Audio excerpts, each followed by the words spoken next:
"Your daughter needs a home and my bed needs you," said the Virgin Mountain Man to the widow.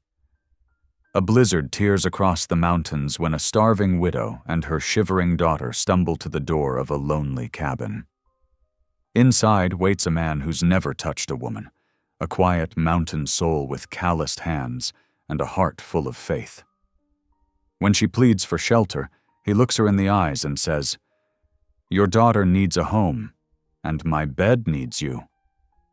But this isn't a story of sin. It's a story of decency, of two broken lives bound by mercy in a cold land that shows none. As whispers rise in the church and a preacher's greed threatens their only home, the line between right and wrong blurs in the snow.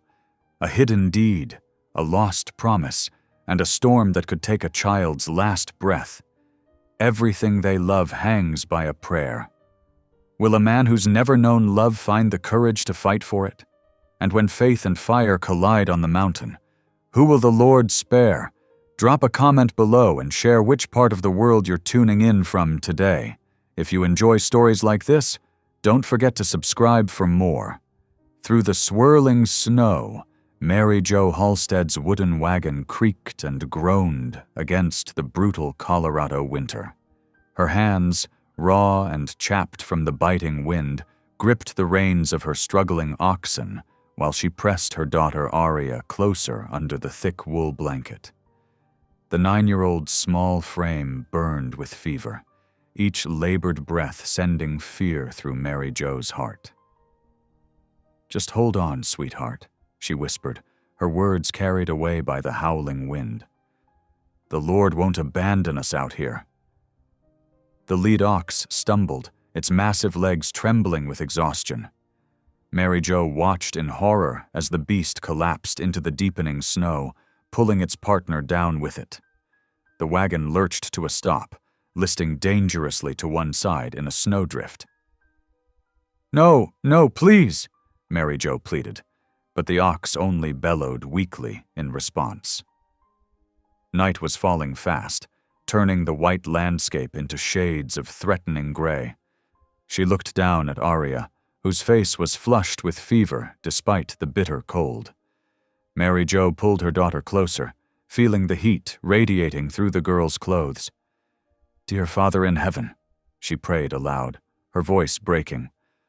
"I know I've questioned your wisdom these past months, but please, if you can hear me, send us any shelter, any roof at all." The wind died for just a moment, and through the curtain of snow, Mary Jo caught a glimpse of something that made her heart leap. A warm, yellow light, steady and bright, shining through what had to be a cabin window. Hope surged through her tired body. She couldn't feel her feet anymore, and her skirts had frozen stiff as boards. But none of that mattered. With trembling hands, she wrapped Aria more securely in the blanket. "Hold tight to Mama's neck," she instructed, lifting her daughter from the wagon. Aria's arms weakly circled her mother's neck as Mary Jo began trudging through knee-deep snow toward the light. Each step was a battle against exhaustion and cold. The distance seemed to stretch endlessly, but Mary Jo fixed her eyes on that blessed light and kept moving. Finally, she reached the cabin's solid wooden door. Using her last reserves of strength, she pounded on it with her fist. "Please," she called out, her voice hoarse. "Please help us." For a moment, only silence answered. Then heavy footsteps approached from inside, and the door swung open, flooding the snowy night with warmth and lamplight. Mary Jo found herself looking up, and up at the tallest man she'd ever seen. He filled the doorway completely, holding a brass lantern in one hand and a well-worn Bible in the other. His beard was neatly trimmed, and despite his imposing size, his eyes were gentle, though startled at finding visitors on such a night. "Sir," Mary Jo said, struggling to keep her voice steady, "my daughter's sick with fever and our wagon's stuck in the snow. I beg you for shelter just until the storm passes. The mountain man, for that's what he clearly was, dressed in sturdy homespun and leather, studied them with those kind eyes. He seemed to be wrestling with something internal, his free hand tightening on the doorframe. "I'm Luca McCrae," he said finally, his voice surprisingly soft for such a large man. "And your daughter?" He paused, looking at Arya's feverish face with concern. "Your daughter needs a home." Then, even more quietly, as if the words were being pulled from somewhere deep inside him, "And my bed needs you." Mary Jo's breath caught at the simple statement. There was nothing improper in his tone. If anything, it held a note of wonder, as if he himself was surprised by the words. Before she could respond, he stepped back, opening the door wider. "Come in, please," he said, raising the lantern. "The fire's already built up strong." The cabin's interior was neat and warm, with a stone fireplace taking up most of one wall. Woodwork of exceptional quality was everywhere. Chairs, tables, and shelves, all showing signs of careful craftsmanship. Luca moved quickly to stoke the fire, adding another log from the well-stocked pile beside the hearth. "Set her here," he directed, pulling a rocking chair closer to the flames and draping it with a quilted blanket. "I'll fetch some willow bark tea for her fever." Mary Jo sank gratefully into the chair, with Arya still in her arms, feeling warmth begin to seep back into her frozen limbs. She watched as Luca moved efficiently around his cabin, heating water and measuring dried herbs with careful hands that seemed too large for such delicate work. "Our wagon," she began, but Luca cut her off gently. "We'll see to it come morning," he said, bringing her a steaming cup. "Storm's too fierce now, and your oxen will have found shelter under the trees if they've any sense. First thing is to tend to your little one." As if to emphasize his words, Arya stirred and coughed weakly. Luca's brow furrowed with concern as he knelt beside the chair, offering the tea with hands that trembled slightly. "I'm Mary Jo Halstead," she said softly, helping Arya sip the hot liquid. "And this is my daughter Arya." "The Lord works in mysterious ways," Luca responded, his eyes meeting hers for a moment before dropping away shyly. "I was just reading about the Good Samaritan when I heard your knock." He stood and moved to a chest against the wall, pulling out clean blankets that smelled of cedar. "The bedroom's through there," he said, nodding toward a door. "It's warm and the bed's fresh made. I'll sleep out here by the fire." "Mr. McCrae," Mary Jo started to protest, but he shook his head. "Luca," he corrected quietly. "And please, it's what's right. You and the little one need proper rest." As if to settle the matter, he began unrolling a bedroll near the hearth, his movements precise and practiced. Mary Jo watched him, noting how he kept his eyes averted, giving them privacy while remaining close enough to help if needed. The willow bark tea was already helping. Arya's breathing had eased slightly, and her face seemed less flushed. Mary Jo pressed her lips to her daughter's forehead, offering a silent prayer of thanksgiving. "Thank you," she said aloud to Luca. "We've had a long journey." He nodded, understanding in his eyes. "The Lord brings the weary to rest," he said simply, then added with the ghost of a smile, "though usually not through quite so much snow." Despite her exhaustion, Mary Jo found herself returning his smile. There was something steadying about this quiet mountain man, with his gentle ways and careful movements. In his presence, the terror of the storm began to recede, replaced by a cautious hope. "Rest now," Luca said, banking the fire for the night. "Morning will come soon enough, and we'll sort everything else then." Mary Jo carried Arya into the bedroom, noting the handmade furniture. A bed with an intricately carved headboard, a chest of drawers with delicate inlay work, a small table that seemed to grow right out of the floor. Everything spoke of patience, skill, and deep care for beauty. As she settled Arya into the bed, the girl's eyes fluttered open. "Mama," she whispered, "are we safe?" Mary Jo smoothed back her daughter's dark hair, feeling the fever had already begun to lessen. "Yes, sweetheart," she answered softly. "God sent us a guardian angel, right when we needed one most." From the other room came the quiet sounds of Luca moving about, checking locks and windows against the storm. His presence felt like a shield against the howling wind outside, solid and dependable as the mountains themselves. Mary Jo slipped into bed beside Arya, pulling the clean-smelling quilts up around them both. For the first time in many days, she felt her muscles begin to truly relax. Whatever tomorrow might bring, tonight they had found refuge, not just from the storm, but in the unexpected kindness of a stranger who had opened his door to their need. Through the bedroom wall, she heard Luca's deep voice softly singing what sounded like an old hymn. The words were indistinct, but the melody carried peace with it, wrapping around them like another blanket of protection. Arya's breathing had evened out into the rhythm of healing sleep. Mary Jo offered one last prayer of gratitude before allowing her own eyes to close. Outside, the storm raged on, but within these walls, under this roof that God had provided, they were safe. For tonight, that was enough. The last thing she remembered before sleep claimed her was the gentle crackle of the fire and Luca's quiet footsteps, a constant reminder of their newfound guardian's faithful watch through the long winter night. Dawn crept through the frost-edged windows of Luca McCrae's cabin, painting the rough-hewn walls with pale winter light. Mary Jo Halstead stirred beneath the warm quilts, momentarily confused by the unfamiliar scent of cedar and pine. The events of the previous night flooded back. The desperate journey, the failing oxen, the answered prayer of finding shelter.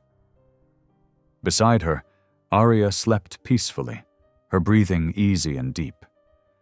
Mary Jo pressed a gentle hand to her daughter's forehead, relief washing over her as she found it cool and dry. The fever had broken during the night, leaving only the rosy flush of healthy sleep on the child's cheeks. Careful not to wake Arya, Mary Jo slipped from beneath the covers. She wrapped herself in a worn shawl she found draped over a nearby chair, its wool still holding the warmth of the fire that had burned through the night. Moving quietly to the bedroom door, she eased it open just enough to peer into the main room. Luca lay stretched out by the hearth, his tall frame barely contained by the quilted bedroll. One arm was flung out, his large hand resting near a well-worn Bible. Even in sleep, his fingers seemed to reach for those sacred pages. A soft snore, barely more than a whisper, escaped him with each breath. Mary Jo studied their unlikely protector in the growing light. His face was younger than she'd first thought, perhaps 35 years, with lines of solitude rather than age etched around his eyes and mouth. His beard was neat, his clothes clean and well-mended, despite their obvious age. Everything about him spoke of care and attention to detail. The cabin itself reflected the same qualities. Handcrafted furniture filled the space, each piece showing expert workmanship. A shelf of books stood against one wall, their spines carefully arranged. Herbs hung drying from the rafters, filling the air with a subtle, healing fragrance. A floorboard creaked beneath her foot, and Luca's eyes opened immediately. He sat up, instantly alert but moving with deliberate slowness, as if trying not to startle her. "Ma'am," he said softly, running a hand through his sleep-mussed hair. "How's the little one?" "Her fever's broken," Mary Jo replied, matching his quiet tone. "Thanks to your willow bark tea and God's mercy?" Luca nodded, relief visible on his face. "There's coffee to be made," he said, rising to his full height. And cornbread left from yesterday. We'll need something warm in our bellies before facing what the storm left behind." He moved to the stove with surprising grace for such a large man, adding wood and stirring the banked coals to life. Mary Jo watched as he measured coffee grounds into a battered tin pot, his movements precise and practiced. "I can help," she offered, but he shook his head. "You're my guest," he said simply. "Rest a spell longer. Breaking bread together's coming soon enough." Within minutes, the cabin filled with the rich aroma of coffee and warming cornbread. Luca added beans to a pot, seasoning them with a pinch of salt and dried herbs. The domestic routine seemed to ease some of his initial awkwardness, though he still kept a careful distance between them. "Papa?" Aria's sleepy voice came from the bedroom doorway. She stood there in her rumpled dress, looking much improved from the night before. "No, sweetheart," Mary Jo said gently. "This is Mr. McCrae. He gave us shelter from the storm." "Luca," he corrected softly, then added to Aria, "There's honey for the cornbread, if your mama allows." The child's eyes brightened, and Mary Jo nodded her permission. They settled around Luca's hand-carved table, the morning light streaming through windows that needed mending. Steam rose from their cups as Luca served them, his movements careful and deliberate. "Been alone here since Pa passed," he explained after they'd eaten in comfortable silence for a while. "He was a circuit preacher, ministered to settlers and Ute families alike, taught me his trade of woodworking between sermons." His voice grew quieter. "Been 3 years now, just me and the seasons changing." Mary Jo noticed how he gripped his coffee cup, as if drawing strength from its warmth. "Your father sounds like a good man," she said softly. "He was," Luca agreed. "Taught me that decency costs nothing but means everything." He glanced at them, then away. "Which is why you don't owe me anything for staying here. The storm might last a few days more by the look of those clouds." "Mr. McCrae, Luca," Mary Jo began. "We can pay our way. I have a little money saved." "No," he interrupted gently but firmly. "Pa would have done the same. It's what's right is all." Aria, who had been quietly studying their host, suddenly spoke up. "Your chairs are pretty," she said, running her small hand along the carved arm of the one she sat in. "Like story pictures." A smile touched Luca's beard.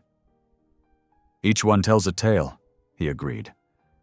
"Would you like to hear them?" The girl nodded eagerly, and Luca began pointing out the different patterns he'd carved. Mountain scenes, forest animals, flowing rivers. His voice grew more confident as he spoke of his craft, though his eyes still darted away whenever they met Mary Jo's. As the days passed, they fell into an unexpected rhythm. The storm showed no signs of letting up, dropping fresh snow each night. Aria grew stronger, color returning to her cheeks. She followed Luca around the cabin, asking endless questions about his woodworking that he answered with patient detail. Mary Jo found herself busy with small repairs she noticed needed doing. She mended torn curtains, organized the herb shelves, and darned socks she found carefully folded despite their holes. Each evening, she cooked from Luca's stores, turning simple ingredients into meals that brought a look of grateful wonder to his face. One afternoon, she came in from hanging wash in the cold back room to find Luca at his workbench, carefully sanding a small chair. It was sized perfectly for a child. For Aria, she realized with a start. "She needs a proper seat," he explained without looking up, his cheeks reddening above his beard. "For story time." That evening, as Aria slept in her new chair by the fire, Mary Jo and Luca sat sharing coffee. Snow fell softly outside the windows, but inside, warmth and something less tangible filled the spaces between them. Neither spoke of the gratitude that hung in the air, his for the sound of voices other than his own filling the cabin's silence, hers for the sanctuary he'd provided without question.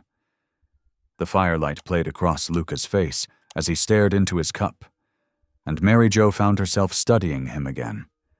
His hands, rough from work but gentle in their movements. His eyes holding a depth of kindness that matched the strength in his frame. The way he moved through his solitary world with such grace and purpose. "More coffee?" he offered, noticing her empty cup. "Please," she said softly, and their fingers brushed as he took it from her. The touch was brief, almost nothing, but it left in warmth that had nothing to do with the fire's heat.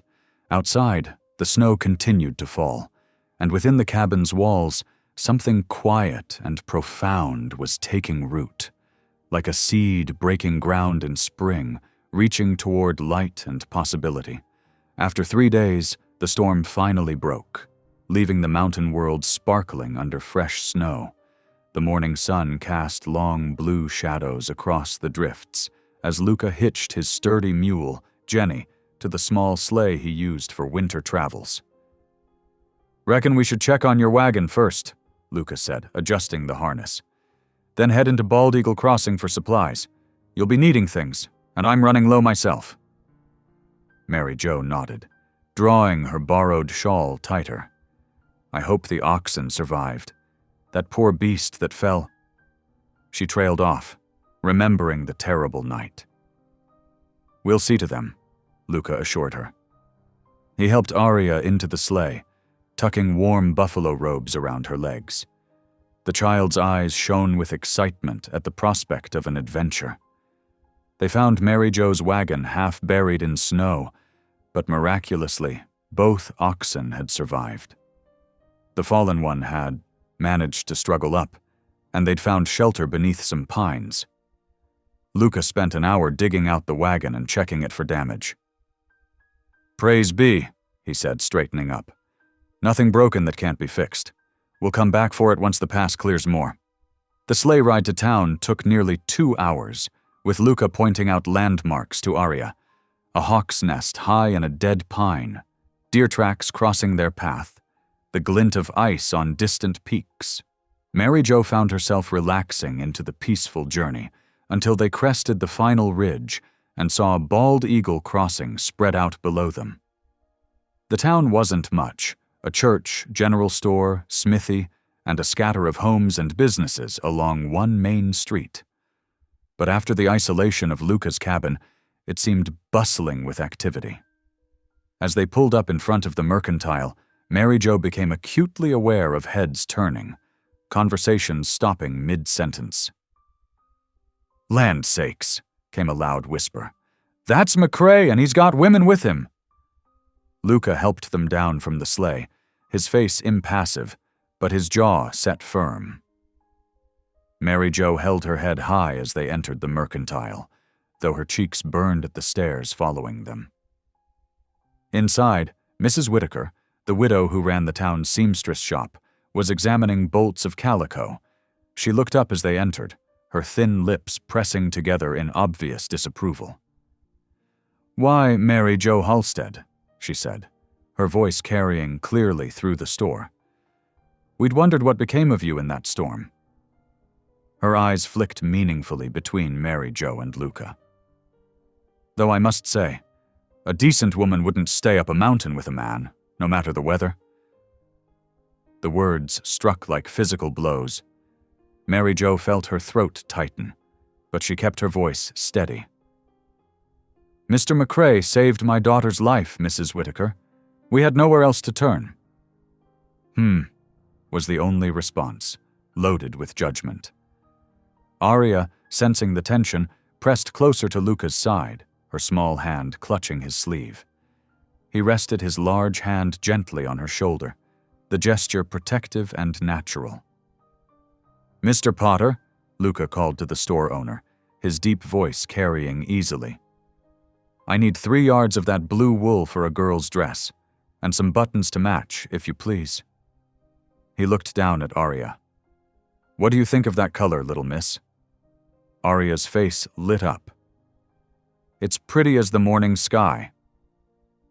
"The ladies in my cabin deserve warmth," Luca declared, loud enough for everyone to hear.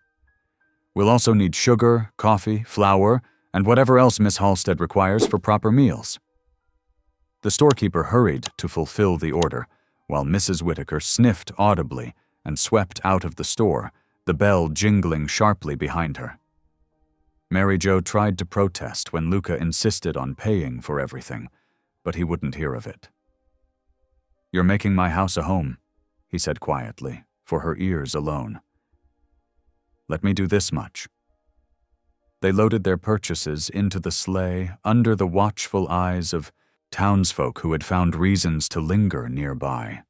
Mary Jo could hear the murmurs, see the pointing, feel the weight of judgment pressing down on her shoulders. The ride back was quieter than the journey in. Aria fell asleep, wrapped snugly in the robes, while Mary Jo stared straight ahead, fighting back tears.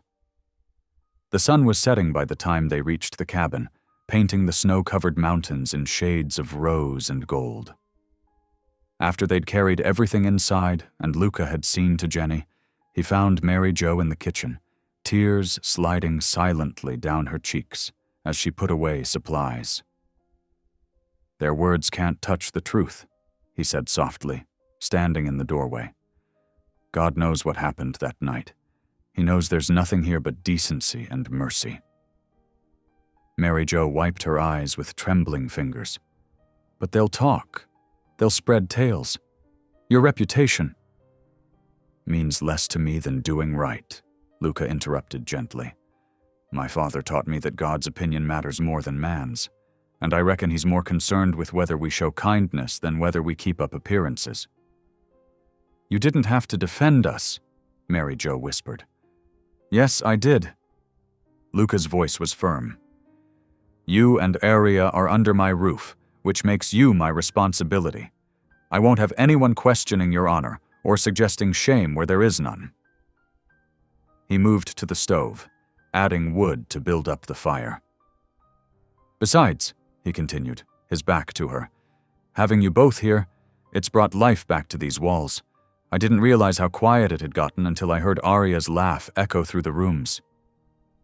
Mary Jo watched his broad shoulders as he worked, remembering how he'd stood tall and proud in the store, publicly claiming them as his concern. Something warm unfurled in her chest, pushing back against the day's humiliation. "Thank you," she said softly. "For everything." Luca turned, meeting her eyes briefly before looking away. "No thanks needed. It's just—" He hesitated, then finished simply. "It's just right." From the other room, they heard Aria calling out, asking if she could help make supper. The moment broke, but the warmth remained as they moved about the kitchen together, 3 people finding their way through judgment toward something that felt more and more like family. The blue wool lay on the table, waiting to be transformed into a dress, while outside the windows, the mountain night drew its dark curtain across the sky. Inside the cabin, surrounded by walls built by honest hands and warmed by a fire tended with care, Mary Jo felt the sting of the town's whispers begin to fade. "God knows truth better than gossip," Luca had said. And in that moment, watching him show Aria how to properly stir the beans without splashing, Mary Jo felt the truth of it in her bones. Whatever the town might say, here was something real and good. A sanctuary built not just of logs and mortar, but of kindness and respect. The evening settled around them like a warm blanket, and Mary Jo found herself humming softly as she kneaded bread for the morning. Tomorrow would bring its own challenges, but for now, they were home. And that, she realized, was truth enough. Sunday morning dawned clear and cold, with fresh snow dusting the mountain peaks. Mary Jo stood at the cabin window, watching Luca chop extra firewood before church. His breath clouded in the frosty air as his axe rose and fell with steady rhythm. "We don't have to go," she said when he came inside, stamping snow from his boots. Luca hung his coat by the door. Yes, we do. His voice was gentle but firm. Hiding only feeds gossip. Better to face them straight on and show there's nothing shameful under this roof. Mary Jo smoothed Aria's Sunday dress, one of the few items they'd managed to save from their snow-buried wagon. The whole town will be there. Good. Luca disappeared into his room and returned wearing his best shirt, dark wool pants, and a clean-shaven face. Let them see us worship together, proper as can be. The sleigh ride to town was quiet, broken only by Aria's excited chatter about the bells on Jenny's harness. Mary Jo's stomach tightened as they approached the white-painted church. Several heads turned their way as Luca helped them down from the sleigh. Inside, the warmth of the pot-bellied stove couldn't chase away the chill of whispers and stares. Mary Jo kept her eyes forward as Luca led them to a pew near the middle, neither hiding in the back nor displaying themselves up front. Reverend Eli Holt stood at the pulpit, his angular face stern as he watched them settle. The morning light through the windows cast sharp shadows across his features. Mary Jo had met him only briefly before, during her late husband's funeral service last spring. The service began with familiar hymns. Mary Jo's voice wavered at first, but grew stronger as Luca's deep bass joined in beside her. Aria swayed between them, one small hand holding each of theirs. When Reverend Holt rose to deliver his sermon, his eyes swept the congregation before settling pointedly on their pew. Today's text comes from 1 Thessalonians chapter 4, he announced. For this is the will of God, even your sanctification. Mary Jo's fingers tightened on her Bible as the Reverend's sermon unfolded. Though he never mentioned them by name, his meaning was clear as he spoke of virtue lost in hidden places and the appearance of evil. Several heads turned their way when he emphasized those who dwell apart from righteous community. She felt Luca growing increasingly still beside her, his jaw set tight. When Reverend Holt paused for effect after describing situations that invite scandal, Luca suddenly rose to his full height. The entire congregation turned to stare. Mary Jo's heart hammered against her ribs. Begging your pardon, Reverend, Luca's voice carried clearly through the church. But I've something to say before God and this assembly. Reverend Holt's face darkened, but he could hardly refuse in front of his flock. Speak then, Mr. McCrae. Luca squared his shoulders. If this town doubts Miss Halstead's honor because she shelters under my roof, then I'll make her my wife before God and all of you. He turned to Mary Jo, his eyes gentle despite his formal words. If she'll have me. The church fell absolutely silent. Mary Jo felt the weight of every gaze upon her. Her cheeks burned, but she met Luca's steady look. In his face, she saw not just an offer to quiet gossip, but something deeper, respect, care, and perhaps the beginnings of love. If that's what must quiet tongues, she whispered, then stronger, then yes. A collective breath released through the church. Mrs. Whitaker was the first to speak. Her earlier disapproval transformed to approval. Well, that's proper Christian behavior, that is. Other voices joined in, offering congratulations and blessings. Even Reverend Holt had to acknowledge the moment, though his smile seemed forced as he raised his hands. Let us pray for this newly promised couple, he announced, smoothly returning control of his service. The remainder of worship passed in a blur for Mary Jo.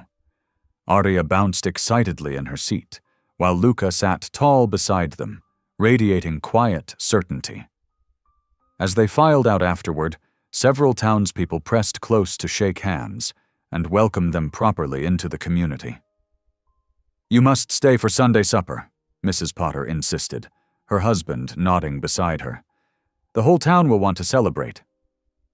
The meal was modest but warm: chicken and dumplings, fresh bread, preserved peaches. Mary Jo found herself seated between Mrs. Potter and the blacksmith's wife, fielding questions about wedding plans while Arya charmed the other children. Across the room, Luca stood with the men, accepting their congratulations with shy dignity. Snow was falling again by the time they left town. The sleigh runners cut fresh tracks through the growing dusk as Jenny carried them steadily homeward. Arya dozed between them, worn out from the excitement. Mary Jo watched the snow swirl in Jenny's lantern light, gathering her courage before speaking softly. "Luca, have you ever—" She hesitated, then continued gently. "Have you ever been with a woman before?" He was quiet so long she thought he might not answer. Finally, he said, "No. I always reckoned that gift should wait for a heart I could trust with my whole self." His hands were steady on the reins. "Someone who'd see past my awkward ways to the man I try to be." Mary Jo's throat tightened with emotion. This mountain man, who'd opened his door to strangers in a storm, who'd defended her honor with marriage, was offering her not just his name, but his complete self, pure and unvarnished. "I see you," she whispered, and reached to touch his arm. "I see the good man you are." The rest of the ride passed in comfortable silence, broken only by the soft jingle of harness bells and the whisper of falling snow.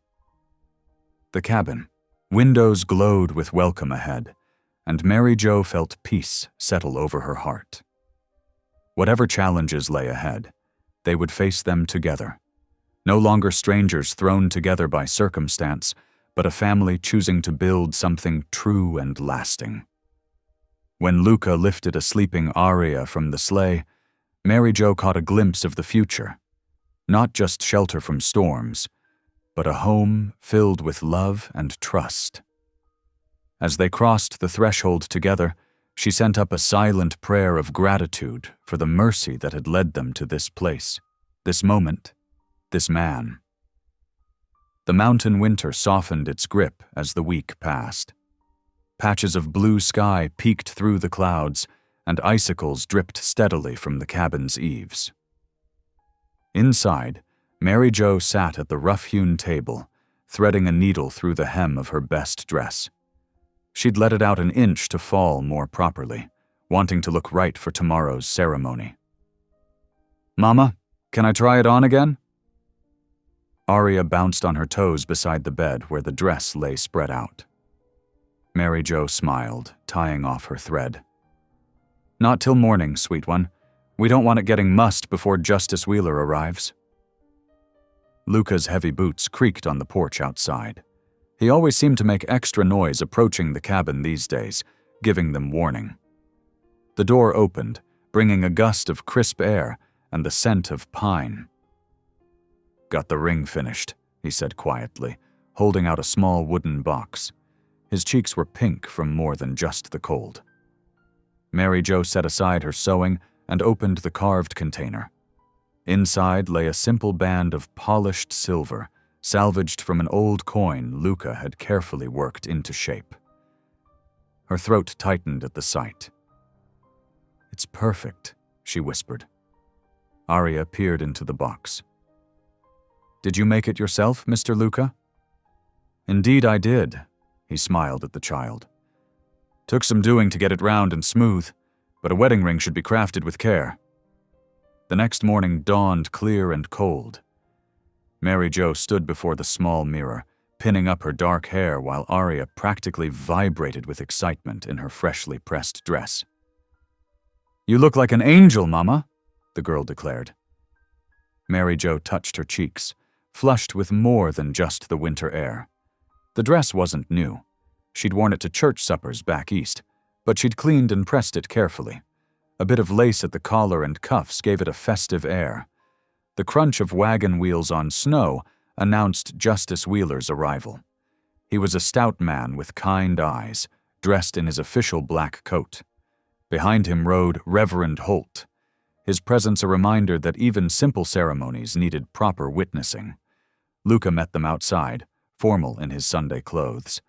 He'd trimmed his beard and slicked back his hair, though a few stubborn strands still curled at his collar. They gathered before the cabin's stone hearth, where a bright fire crackled. Arya had scattered fresh pine needles across the swept floor, their sharp green scent mixing with wood smoke. "Dearly beloved," Justice Wheeler began, his voice warm and steady, "we are gathered here to join these two souls in holy matrimony." The words were traditional, speaking of duty and devotion. Mary Jo felt their weight settle around her shoulders like a warm shawl. When Luca took her hand, his palm was rough but gentle against hers. "Do you, Luca McCrae, take this woman to be your lawfully wedded wife?" "I do." His voice was soft but certain. "And do you, Mary Jo Halstead, take this man to be your lawfully wedded husband?" She looked up into Luca's earnest face. This wasn't how she'd imagined marriage again. No church full of flowers, no family gathered close. But there was something pure in the simplicity of it. "I do." Luca's hands trembled slightly as he slipped the silver band onto her finger. "With this ring, I thee wed. By the authority vested in me by the territory of Colorado," Justice Wheeler proclaimed, "I now pronounce you man and wife." Arya clapped delightedly as Luca bent to place a chaste kiss on Mary Jo's cheek. Even Reverend Holt managed a grudging smile. They shared a simple meal afterward, venison stew and fresh bread, with preserved peaches for dessert. The Justice and Reverend didn't linger long, mindful of the gathering clouds that promised more snow. Evening settled over the cabin like a soft blanket. Arya fell asleep early, worn out from excitement. Mary Jo tucked her into the small bed they'd made up in the corner of the main room. "I'll take the floor by the hearth," Luca said quietly, gathering extra quilts. "You keep the bedroom. It's yours now, proper." Mary Jo touched his arm. "You don't have to sleep on the floor in your own home." He colored slightly. "I mean to do right by you, Mary Jo. There's no rush to—" He cleared his throat. "Well, I want you comfortable. Everything in its own time." She felt warmth bloom in her chest at his consideration. "Thank you," she whispered. The days that followed settled into a gentle rhythm. Each morning, Mary Jo rose early to stoke the fire and start breakfast. The smell of coffee and frying cornmeal soon brought Luca in from his pre-dawn chores, snow melting from his boots. After breakfast, while Mary Jo saw to the household tasks, Luca began teaching Arya the basics of wood carving. He started her with simple pieces of soft pine, showing her how to whittle safely with a small knife. "Like this?" Arya would ask, tongue caught between her teeth in concentration. "That's right," Luca would answer patiently. "Keep your thumb clear of the blade. Let the wood tell you what it wants to be." Mary Jo often paused in her work to watch them, her heart full at the sight of Luca's big hands guiding Arya's small ones. The girl had never known her birth father, lost to fever before she was born. But here was a man showing her the same gentle care he gave to shaping wood. Steady, patient, bringing out the beauty within. In the evenings, they gathered around the fire. Mary Jo would read aloud from scripture while Luca worked on his carvings, and Arya practiced with her whittling. The child's first completed piece was a somewhat lopsided bird, which Luca praised as if it were fine art. "You've got a good eye," he told her. "Just needs practice to get your hands to match what your mind sees." A brief thaw came, turning the snow to slush and revealing patches of brown grass beneath. The creek ice crackled and shifted, and brave birds returned to the bare branches. Mary Jo found herself humming as she worked, hope rising with the strengthening sun. She was getting better at frontier cooking, learning to make do with what they had. Her stews grew heartier, her bread more consistent. Luca's appreciative comments at each meal made her efforts worthwhile. "Never eaten so well," he'd say, sopping up gravy with a chunk of bread. "You've got a gift for making simple food taste like a feast." One afternoon, as Mary Jo hung fresh curtains she'd sewn from fabric bought in town, the sound of hoofbeats approached the cabin.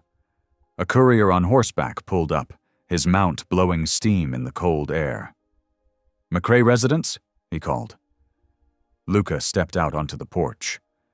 "That's right." The courier handed over a thick envelope, sealed with an official-looking stamp, the logo of the Western and Mountain Railroad Company clear in the red wax. "Much obliged," Luca said, but his face had gone still and unreadable. Mary Jo watched as he turned the letter over in his hands, studying it without opening it. Finally, he set it on the mantel, next to his father's old Bible. "Bad news?" she asked softly after the courier had gone. Luca shook his head. "No news yet, good or bad. Best to wait till morning's light to read it." But she noticed how his eyes kept straying to that envelope as the evening wore on, and how little he touched his supper. Mary Jo lay awake that night in the bedroom that was now properly hers, listening to Luca's steady breathing from his place near the hearth. Whatever that letter contained, she sensed it carried the weight of change. But for now, in the quiet dark, she held on to the peace they'd found. This simple home, this gentle man, this new family crafted as carefully as one of Luca's carvings. Outside, an owl called softly in the night. The fire crackled low, and somewhere in her dreams, Arya murmured about wooden birds taking flight. Dawn painted the cabin windows with pale golden light. Mary Jo stirred the morning porridge, while Arya set 3 wooden bowls on the table. The letter from yesterday still lay unopened on the mantel, casting a shadow longer than its size warranted. Luca came in from the morning chores, stomping snow from his boots. His eyes went straight to the envelope. Mary Jo noticed how his shoulders tensed as he washed his hands in the basin. "Best read it now," she said gently, ladling out breakfast. "Whatever news it brings won't change by waiting." Luca nodded, drying his hands on his pants, retrieved the letter, and sat heavily in his chair. The red railroad seal cracked under his thumb. Arya watched with wide eyes as he unfolded the thick paper. His face grew darker with each line he read. Mary Jo saw his hands begin to tremble. "What is it?" she asked, touching his arm. Luca's voice came out rough. "It's from some fancy land agent in Denver. Says the Great Continental Railroad purchased rights to this whole valley." He swallowed hard. "Claims Pa's homestead papers weren't filed proper. Says we got no legal claim to the land." Mary Jo's heart clenched. "But your father built this cabin. You've worked this land for years." 30 days, Luca said, the paper crumpling in his grip. "They're giving us 30 days to clear out before they start construction on the rail line." Arya's lower lip trembled. "We have to leave our home?" "No," Mary Jo said firmly, though her own voice shook. "Not without a fight." She turned to Luca. "We need to ride to the county seat. Appeal to the territorial courts." Luca shook his head. "What good would that do? Railroads got city lawyers with fancy education. What chance do simple folk like us have against that?" Mary Jo straightened her spine. "Your father was a preacher. You know your scripture. Faith without works is dead. We can't just surrender without trying." "Ma's right," Arya piped up, her small face determined. "You always say God helps those who help themselves." A ghost of a smile touched Luca's lips. "Using my own words against me, are you?" He looked down at the letter again, then out the window at the land his father had claimed. The sunrise caught the frost on the pine needles, making them sparkle like diamonds. "The county seat's 2 days' ride," he said slowly. "Roads'll be bad this time of year." "Then we'd best get started," Mary Jo replied. She was already mentally cataloging what they'd need for the journey. Luca pushed back from the table. "I'll check the wagon wheels. Make sure they're sound. We'll need extra blankets. Gets mighty cold in those passes." They spent the morning preparing. Mary Jo packed provisions while Luca repaired a loose wagon board. She filled a cloth sack with hard bread, dried meat, and apples saved from fall. 2 precious jars of preserved peaches went in, wrapped carefully in wool socks. Arya helped gather spare clothes and blankets, her small face serious with the task. The girl had already lost one home. Mary Jo's heart ached at the thought of her losing another. By midday, Luca had hitched the team. He'd arranged for Tom Wheeler, their nearest neighbor 3 miles down the valley, to check on the livestock while they were gone. "Much obliged," Luca told the weathered rancher. "We shouldn't be gone more than a week." "Them railroad fellows been sniffing around other properties too," Wheeler said, spitting into the snow. "About time somebody stood up to 'em." They loaded the wagon as the sun began its early winter descent. Mary Jo tucked hot bricks, wrapped in flannel under the seat blankets. The letter from Denver she stored safely in her father's old document case, along with what property papers they had. Arya's small wooden bird carving rode in her pocket, a talisman of home. That evening they shared a quiet supper. The cabin felt different somehow, as if the letter had changed not just their future but their past as well. Mary Jo watched Luca stare into the fire, his hands clasped as if in prayer. "Whatever comes," she said softly, "we face it together now. That's what marriage means." He reached for her hand, squeezed it once. "Together," he agreed. They rose before dawn the next morning. The sky was still dark, stars sharp as ice above the mountains. Their breath frosted in the air as they loaded the last supplies. Luca helped Mary Jo and Arya onto the wagon seat, tucking the blankets around them with careful hands. The railroad letter rode in Mary Jo's coat pocket, its weight pressing against her heart. "Ready?" Luca asked, settling beside them with the reins. Mary Jo nodded, pulling Arya close against her side. The child's small hand found hers under the blankets. The wagon creaked into motion. Mary Jo watched their cabin grow smaller through the gray dawn light until it was just a dark shape against the white mountains. The only sounds were the steady clip of hooves, the groan of wooden wheels, and the soft prayers she knew Luca was whispering under his breath. They followed the valley road south, the wagon swaying over frozen ruts. The sun rose fully, painting the snow-covered peaks in rose and gold. In summer, this would be an easier journey, but winter in the high country showed no mercy to travelers. Arya dozed against Mary Jo's shoulder as the morning wore on. Luca drove steadily, his eyes scanning the road ahead. They stopped briefly at midday to rest the horses and share a cold meal of bread and dried meat. "How far to the county seat?" Arya asked, stamping her feet to keep warm. 2 days if the weather holds, Luca answered, checking the horse's harness. "We'll stop at Wilson Station tonight. They take in travelers." Mary Jo saw how he studied the clouds gathering over the western peaks. They needed to make good time before another storm rolled in. The railroad might take their home, but the mountains could take their lives if they weren't careful. Back in the wagon, Mary Jo pulled out her Bible. The familiar words brought comfort as she read aloud, her voice carrying over the creak of wheels. "God is our refuge and strength, a very present help in trouble. Therefore will not we fear, though the earth be removed, and though the mountains be carried into the midst of the sea." Luca's shoulders relaxed slightly at the verses. Even Arya sat straighter, as if the words themselves provided warmth. The afternoon stretched long. The road wound through stands of pine and aspen, their branches heavy with snow. Twice they had to stop to clear fallen limbs from their path.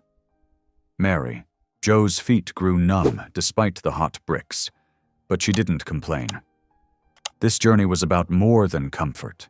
It was about justice, about fighting for the home they'd made together.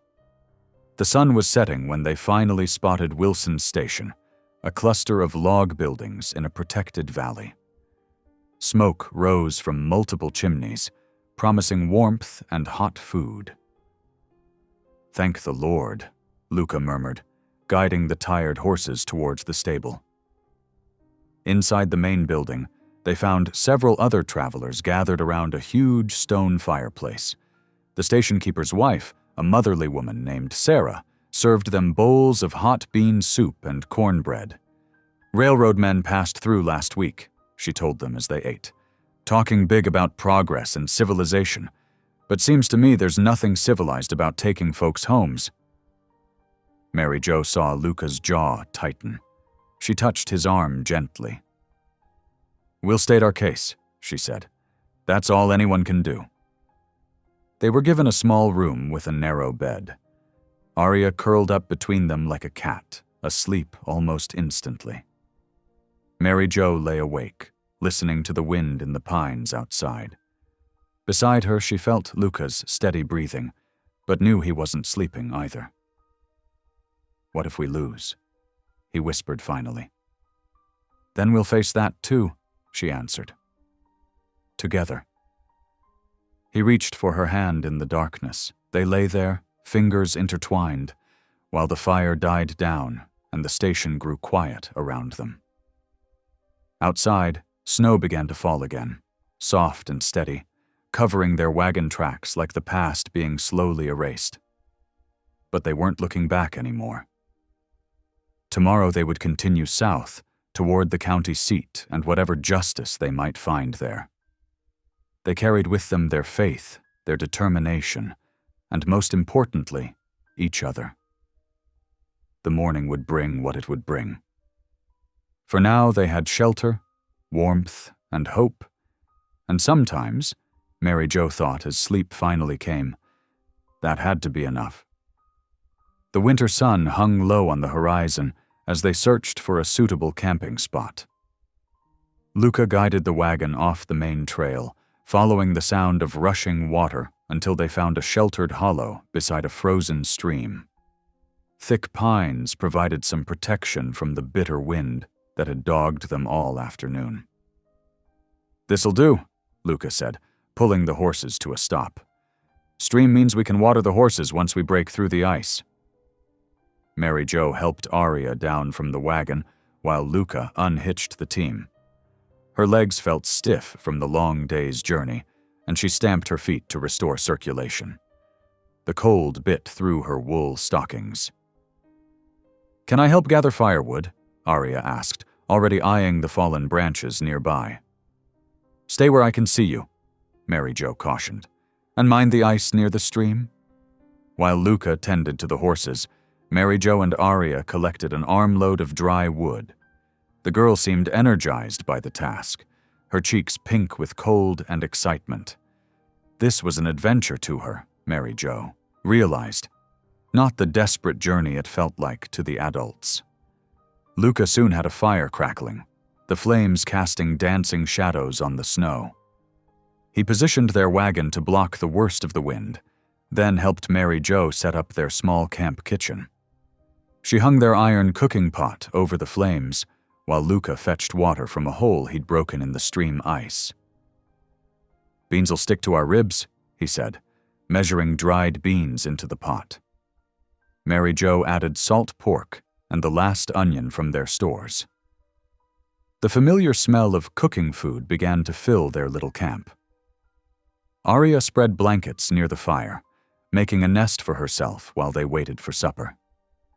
She pulled out the wooden bird Luca had carved for her, turning it over in her small hands. "Tell us a story?" she asked Luca. "About when you were little?" Mary Jo stirred the beans, watching Luca's face soften at the request. He settled onto a log beside the fire, stretching his long legs toward the warmth. "Well now," he began, his voice taking on the gentle cadence of a storyteller, "I reckon I could tell you about my pa. He was a preacher, you know, but not the kind that stayed in one place. He was what they called a circuit rider, traveling these mountains with nothing but his Bible and his horse." Arya scooted closer, wrapped in her blanket. Even Mary Jo found herself leaning in to listen as Luca continued. Pa would ride for weeks, visiting the scattered homesteads and mining camps. Sometimes he'd preach to the Ute people too, learning their ways and sharing what he knew of God's love. Ma always said he had a gift for finding lost sheep. "What about your mother?" Mary Jo asked softly, noting how his voice warmed when speaking of his parents. "Ma was music itself," Luca said, looking into the flames. "She knew every hymn in the book, and then some. On summer evenings, she'd sit on our cabin porch and sing while Pa played his fiddle. Folks would walk miles just to hear them." He hummed a few bars of an old hymn, his deep voice carrying through the gathering darkness. Amazing Grace was her favorite. She'd sing it morning and night, even when she was too sick to get out of bed that last winter. Mary Jo saw the old grief in his eyes, understanding now why he'd chosen solitude after their passing. Some wounds needed silence to heal. The beans finally softened enough to eat. They gathered close to the fire, sharing the simple meal from tin plates. Arya fell asleep soon after, curled in her blankets like a cat. Mary Jo tucked an extra layer around her before joining Luca by the fire. "Your father sounds like he was a good man," she said quietly. "The best I knew," Luca agreed. "Taught me that true religion means helping those in need, no matter who they are. That's partly why—" He gestured at their camp, at her and Arya. "Why I couldn't turn you away that night." Mary Jo touched his arm gently. "God led us to your door, I believe that. Now he's leading us to fight for your father's land." They sat in comfortable silence as the fire burned low. The stars emerged overhead, brilliant in the crystal-clear mountain air. Mary Jo offered to take first watch, but Luca insisted she rest. "Sleep," he said. "I've got prayers to say anyway." The next day brought clearer weather, but harder traveling. The road wound through steep passes where the wind cut like a knife. They stopped only briefly at midday, sharing cold biscuits and jerky before pressing on. Fairpoint appeared as the sun was setting, a cluster of buildings huddled against the mountainside. Light spilled from shop windows, and smoke rose from multiple chimneys. Mary Jo felt Luca tense beside her as they drove down the main street. "The Mountain View Inn should still be open," he said, pointing to a 3-story building of weathered wood. "Used to stay there sometimes with Pa." But when they entered the inn's lobby, the clerk's welcoming smile vanished at the sight of Luca's size and rough clothing. The man's hand moved beneath the counter, likely toward a hidden weapon. "We're full up," he said flatly. "Try the livery stable." Mary Jo stepped forward, but Luca's gentle hand on her arm stopped her protest. Without a word, he unstrapped his rifle and laid it on the counter. Next came his father's Bible, worn smooth with use. The clerk's eyes widened at the unexpected gesture. "We're peaceful folk," Luca said quietly. "Just need a warm bed for my wife and daughter tonight. We can pay." The clerk hesitated, looking between the weapons and Luca's steady gaze. Finally, he pulled out the guest registry. $3 in advance, he said, still wary. "Sign here." Mary Jo moved to the counter, taking the offered pen. Her handwriting flowed across the page in elegant strokes, each letter precisely formed. She felt Luca watching as she wrote, "Mr. and Mrs. Luca McCrae and daughter" in the registry. The clerk's attitude shifted slightly at her obvious education. He rang a small bell, and a young boy appeared to show them to their room. Once they were settled, Aria already asleep in the narrow bed, Mary Jo found Luca standing by the window, looking out at the snow-covered street. "You write like an educated woman," he said softly. "My husband, Thomas, was a court clerk in Missouri," she explained. "He taught me proper handwriting and how to read legal documents. Said every wife should know such things, in case—" She swallowed hard. "In case something happened to him." Luca turned to face her, something like hope lighting his eyes. "You mean you understand legal papers? Could help with the railroad's claim?" "I can try," Mary Jo said. "I'm not a lawyer, but I know how to read their language, find their mistakes. Thomas always said even the biggest companies make errors in their paperwork." Luca crossed the room in 2 strides and took her hands in his. "Mary Jo," he whispered, "you're God's own answer to prayer. I've been worried sick about facing those railroad lawyers alone." She squeezed his rough hands, feeling the tremor of emotion in them. "We'll face them together," she promised. "First thing tomorrow, we'll find the county records office and start looking for anything that might help our case." Looking at her with wonder, Luca slowly shook his head. "When you showed up at my door that stormy night, I thought I was helping you," he said. "But maybe the Lord sent you to help me too." Mary Jo felt warmth bloom in her chest at his words. Outside their window, snow began falling again, but she barely noticed. They had shelter, they had hope, and most importantly, they had each other. Tomorrow would bring its own challenges, but for now, that was enough. She moved to check on Aria, tucking the quilt more securely around the sleeping child. The girl still clutched her wooden bird, its wings smooth from constant handling. Mary Jo smiled, remembering how Luca had carved it specially for her small hands. Luca cleared his throat softly. "I'll sleep in the chair," he offered, ever mindful of propriety despite their marriage. Mary Jo nodded, grateful for his consideration. As she prepared for bed, she could hear him humming his mother's favorite hymn again, the gentle tune a comfort in the unfamiliar room. Tomorrow they would begin their fight against the railroad, armed with faith, determination, and her unexpected knowledge of legal documents. But tonight they could rest, knowing God had brought them this far and would see them through whatever lay ahead. Morning brought a pale sun to Fairpoint's frost-covered streets. Mary Jo smoothed her best dress, watching Luca adjust his collar in the streaked mirror. His hands trembled slightly as he worked the stubborn button. "Here, let me," she said, stepping forward. The rough cotton of his shirt felt warm under her fingers as she fastened it properly. "There, you look every inch a respectable landowner." Aria sat on the bed, already dressed in her cleanest pinafore, wooden bird clutched tight. "Do I have to go to the big building?" she asked. "Yes, sweetheart," Mary Jo answered. "We need to show them we're a proper family." The courthouse loomed ahead of them, its red brick walls rising 3 stories above the muddy street. Luca carried his father's Bible and the original homestead papers, wrapped carefully in oilcloth. Mary Jo held Aria's hand, her other arm cradling a leather folder containing their carefully prepared affidavit. Inside, the marble floors echoed their footsteps.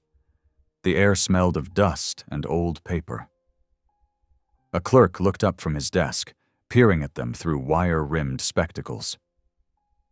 "May I help you?" he asked, his tone neutral. "We're here about the McCrae homestead claim," Luca said, his deep voice steady despite his obvious tension.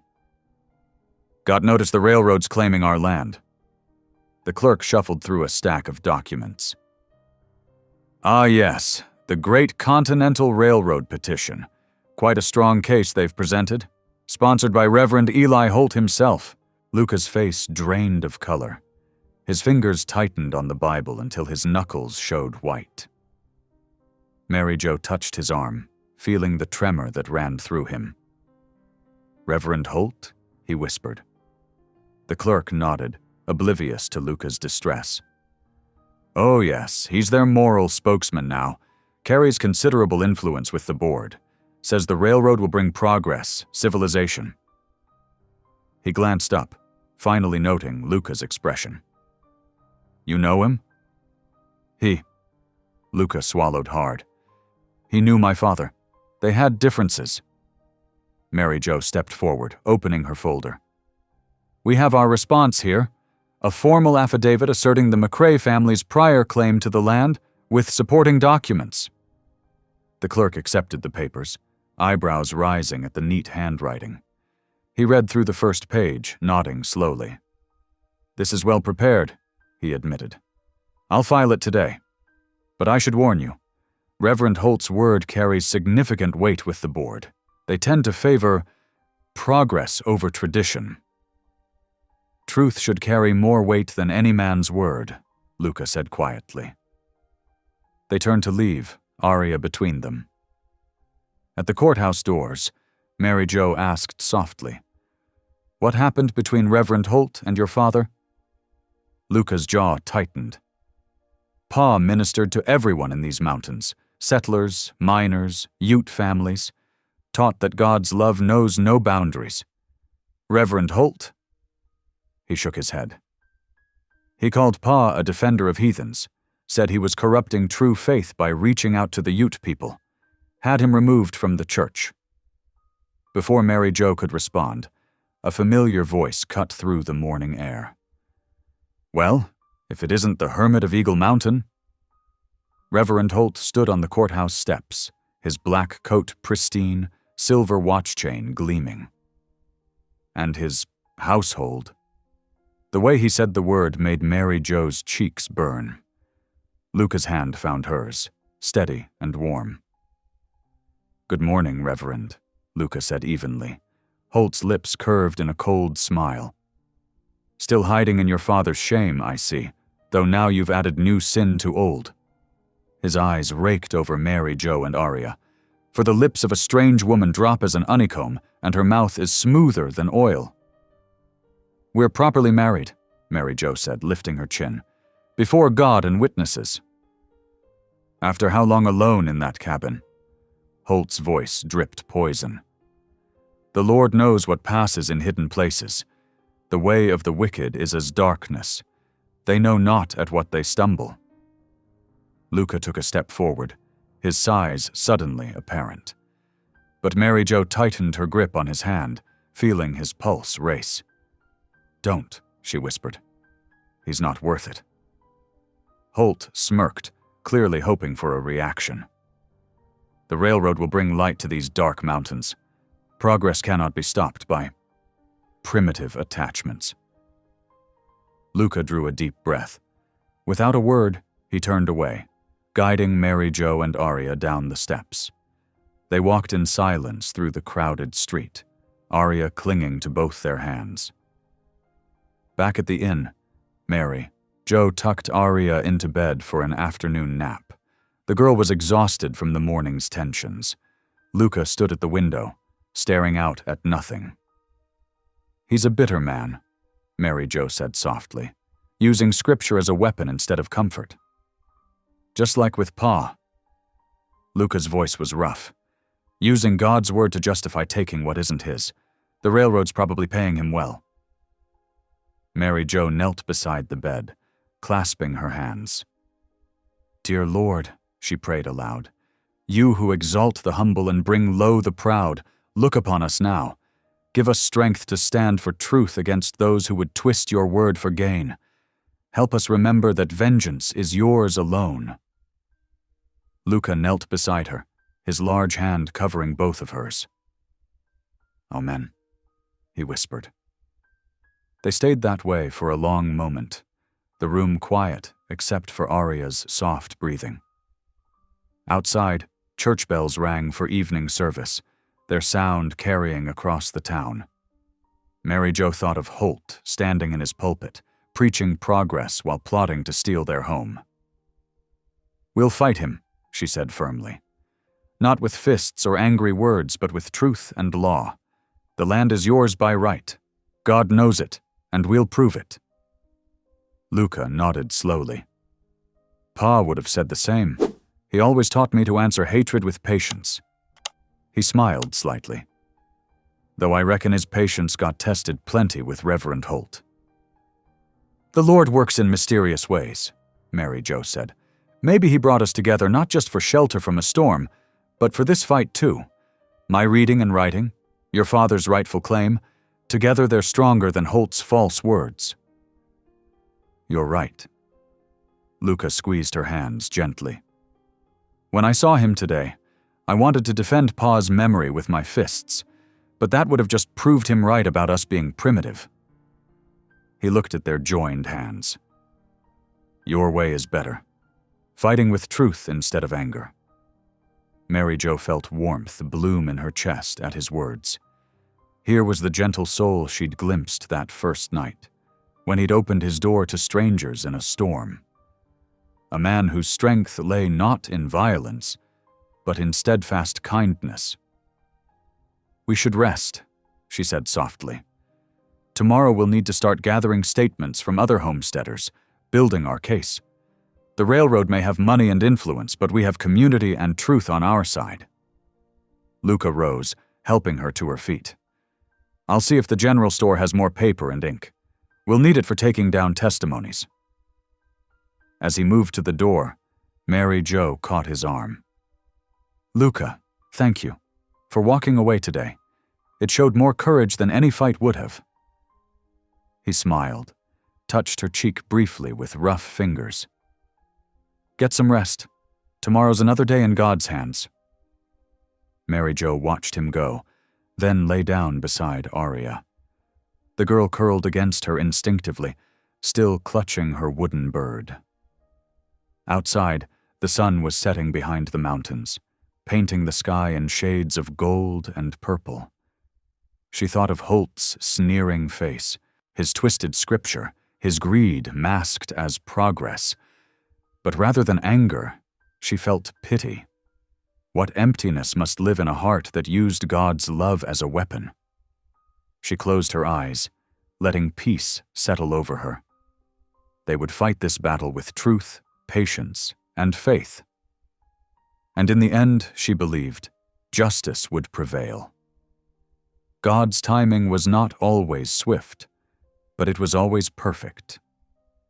The wagon wheels creaked as they approached their cabin, the afternoon sun casting long shadows across the snow-dusted valley. Mary Jo's mind churned with thoughts of Reverend Holt's sneering face and the railroad's threats. There had to be something, some proof they could use to defend their home. "I need to check the old chest," she announced, as Luca helped her down from the wagon. "My husband kept everything, even scraps of paper that seemed worthless." Luca nodded, lifting Aria from her seat. "I'll tend to the horses and get a fire going."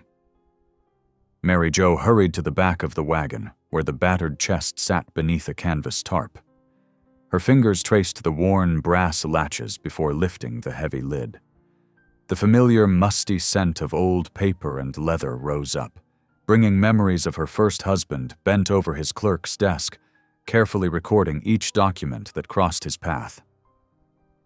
"Let's see what secrets you're keeping," she whispered, beginning to sort through the jumbled contents. Hours passed. Mary Jo sat cross-legged beside the chest in the cabin's main room, surrounded by stacks of papers.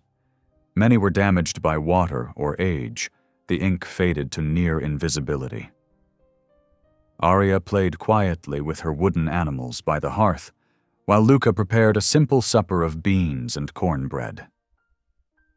"Found anything useful?" he asked, stirring the pot hanging over the fire. Mary Jo sighed, rubbing her tired eyes. "Birth certificates, death notices, property assessments from back east." She lifted another stack of papers. "Nothing yet about this valley or your father's claim." The flame from the oil lamp flickered as wind whistled through the cabin's chinked logs. Mary Jo reached deeper into the chest, her fingers brushing something different, thicker, more textured than the other papers. She drew out a folded parchment, carefully opening the brittle document. Her breath caught. "Luca," she called softly. "Come look at this." He crossed the room, crouching beside her. The parchment was yellowed with age, but still clearly legible. At its top, a circular seal bore intricate designs she didn't recognize, but Luca's eyes widened at the sight. "That's a Ute tribal seal," he said quietly. "Pa spoke of such things, official markers of their council's authority." Mary Jo's hands trembled slightly as she read the carefully penned words below the seal. "It's a deed transfer," she said. "Your father's name is here, Robert McCrae. It names him as guardian of the valley so long as streams run." She pointed to her late husband's neat notations in the margins. Thomas recorded it as, "Witness." Luca touched the document reverently. Pa never mentioned this, but he did speak often of his friendship with the Ute leaders, how they trusted him to protect their sacred places. "Could this help us?" Mary Jo asked. "Would the courts recognize a tribal deed?" Luca was quiet for a moment, thinking. "There's someone we should show this to," he said finally. "Henry, Tobby in his own tongue. He was Pa's friend, helps translate between settlers and the Ute people now. He'd know if this seal is genuine." "Where can we find him?" "He keeps a cabin about 3 hours' ride from here, near the old trading post." Luca glanced out the window at the darkening sky. "We could ride out tomorrow, if you're willing." Mary Jo carefully refolded the document. "Of course I'm willing. This could be our chance to save our home." The next morning dawned clear and cold. They left Aria with Sarah Jensen, their closest neighbor, after explaining their mission. The girl hugged them both tightly before they mounted up. "Bring back good news," she whispered. The ride to Henry's cabin took them through stands of towering pines and across snow-patched meadows. Mary Jo found herself studying Luca's broad back as he led the way, noting how naturally he sat his horse, how sure he seemed of their path through the wilderness. Near noon, they emerged into a small clearing where a well-maintained log cabin stood, smoke rising from its chimney. A tall man stepped out onto the porch, his dark eyes watching their approach. He wore buckskins and a wool shirt, his long hair tied back neatly. "Luca McCrae," he called in a deep voice. "It's been too long." Luca dismounted, helping Mary Jo down before clasping Henry's offered hand. "Henry, this is my wife, Mary Jo." Henry's weathered face creased in a slight smile as he nodded to her. "Welcome. Come inside where it's warm." The cabin's interior was spare but comfortable, with a few pieces of sturdy furniture and pelts on the walls. A pot of coffee bubbled on the iron stove, filling the air with its rich aroma. "What brings you out on such a cold day?" Henry asked, pouring 3 cups of coffee. Mary Jo drew out the parchment, explaining their situation with the railroad and Reverend Holt. Henry listened intently, his expression growing grave. When she finished, he carefully unfolded the document, studying the seal with expert eyes. "This is genuine," he said after a long moment. "I recognize the mark of Chief Ure himself. Your father," he looked at Luca, "was trusted by our people. He defended our water rights when others would have stolen them, spoke truth when others spoke lies." "Will you testify to that?" Mary Jo asked. "Tell the court what this document means." Henry traced the seal with one finger. "Yes. This valley was sacred to our people long before settlers came. We chose Robert McCrae as its guardian because he understood that the land itself is holy, not just a thing to be bought and sold." Haitisos looked up at them. "I will speak, The railroad must learn they cannot simply take what was given in trust. Relief flooded through Mary Jo. She reached for Luca's hand, finding it already reaching for hers. Henry watched them with knowing eyes. "Your father would be proud," he told Luca softly. "You've found a good woman, built a true home on the land he protected." "Thank you," Luca said, his voice rough with emotion. "For everything." They spoke a while longer, Henry sharing stories of Robert McCrae that made Luca's eyes shine with pride and grief. When they finally rose to leave, Henry promised to ride to town the following week to give his testimony. Outside, the sky had grown heavy with snow clouds. Mary Jo shivered as Luca helped her mount, but her heart felt warmer than it had in days. They rode home through gentle falling snow, the soft hush broken only by their horses' steady hoofbeats. "Do you think it will be enough?" she asked as they crested a ridge overlooking their valley. "Henry's word and the deed?" Luca was quiet for a moment, watching the snow dust their home below. "I don't know," he admitted. "But it's truth. Pa always said truth has power of its own, if we're brave enough to stand by it." Mary Jo studied his profile, seeing in it the same quiet strength she'd recognized that first desperate night. "Then we'll stand by it together," she said firmly. "You, me, and Arya." He turned to her, snowflakes catching in his dark hair. "Together," he agreed softly. They rode down into their valley as the snow fell harder, but Mary Jo barely felt the cold. Hope burned bright within her, warming her like the cabin's hearth. They had found what they needed, not just a legal document, but a deeper connection to the land itself, to the people who had recognized its sacred nature and chosen to protect it through trust rather than ownership. When they collected Arya from the Jensens, the girl's face lit up at their smiles. "Good news?" she asked eagerly. "Yes, sweetheart," Mary Jo told her, gathering her close. "Very good news indeed." That evening, as they sat around their fire, Mary Jo watched Luca carefully put away the precious document.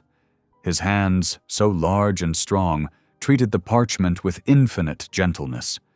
She thought of all the threads that had brought them to this moment: a desperate ride through a storm, a stranger's kindness, an old chest full of papers, and now a sacred trust passed down through generations. Outside, snow continued to fall, blanketing their valley in pristine white.